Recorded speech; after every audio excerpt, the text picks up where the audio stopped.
Hello, everyone, and welcome back to another Giant Take YouTube video.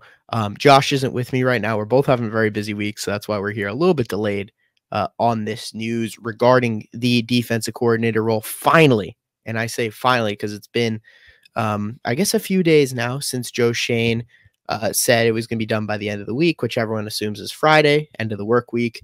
It is now Monday, February 5th, so about 4 days after kind of when everyone expected it to be done at the latest. There's been a lot of, movement with, Denard Wilson being hired, obviously, some other guys who are candidates also choosing other roles. The Giants were kind of labeled this I guess, undesirable destination, but that is all, I guess, not entirely put to bed, but at least, silenced for now for a little bit as the Giants have their new DC, Shane Bowen, the former Titans DC. I'm going to run through his resume real quick, then, talk a little bit about what he's done with the Titans and kind of give my thoughts on it. Just a quick reaction kind of thing here. So he started at Ohio State, the Ohio State University, as a graduate assistant in 2012. And then he went to Kennesaw State as their linebackers coach from 2013 to 2015. Then he was the Texas defensive assistant from 2016-2017 before making his jump to the NFL, where he was the outside linebackers coach for the Titans from 2018 to 2020 before he was promoted in 2021 to DC, spent 3 seasons as Mike Vrabel's DC in Tennessee. Obviously, Mike Vrabel let go by the Tennessee Titans this offseason. They have a new coach in Brian Callahan, the former OC of the Bengals. So he's not sticking around.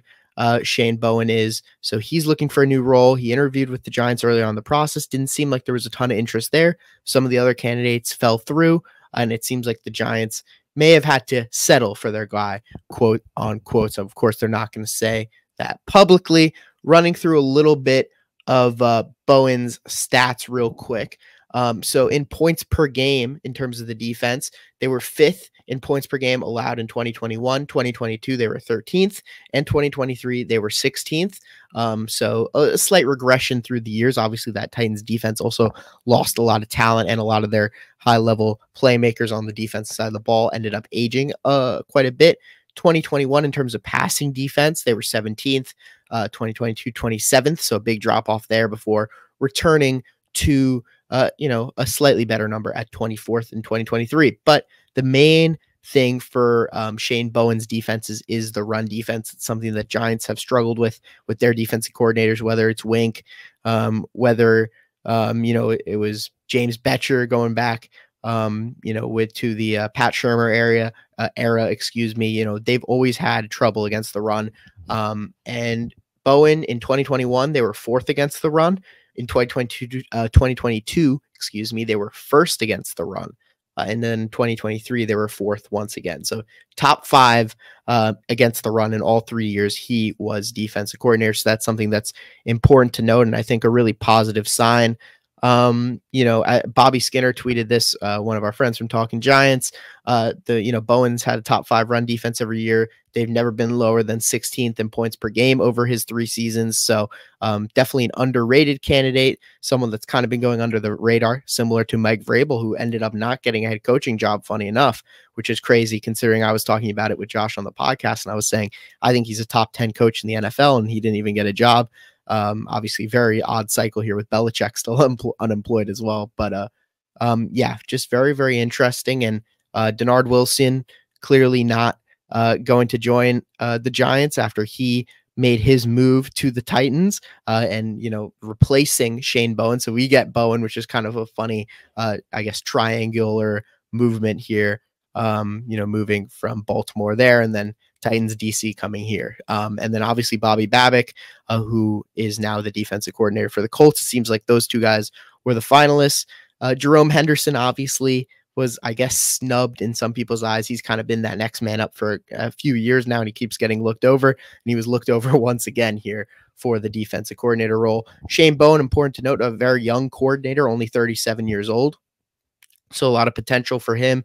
And if he can come in here and work well with this Giants defense, he could potentially be looking at a head coaching job coming up very relatively soon in his career. I guess the key points here: run defense really strong. His scheme is a lot less complex than Wink is. He doesn't blitz as much as Wink does, obviously, because they're much more conservative in the run game. So it's going to be, more similar to probably like a Pat Graham type scheme where they're a little bit more bend, don't break, not as aggressive as Wink Martindale was. But, we'll have to wait and see. Obviously, he's going to have to adjust to the talent that is given to him with Dexter Lawrence, with, some younger players on the back end in the secondary. So we'll have to wait and see what he is able to do this offseason. But it is finally good that we have a defensive coordinator. Mike Kafka looks to be staying around. Obviously, have a new special teams coordinator as well. So all three coordinators are here. Brian Dable's still here. Now it's time to get to work. I think with that, we'll talk about this more again in our episode later this week when Josh returns. But yeah, I think that's pretty much it. Excited by the hire. Hoping he can do well for us. And I guess I'll thank everyone for listening to today's video, and make sure to stay tuned for much more content this offseason. Follow us on Twitter, TikTok, and Instagram at the links that are on the bottom there. And just make sure to stay subscribed on YouTube, on Apple Podcasts, Spotify, wherever you listen. And we'll see you next time. Peace.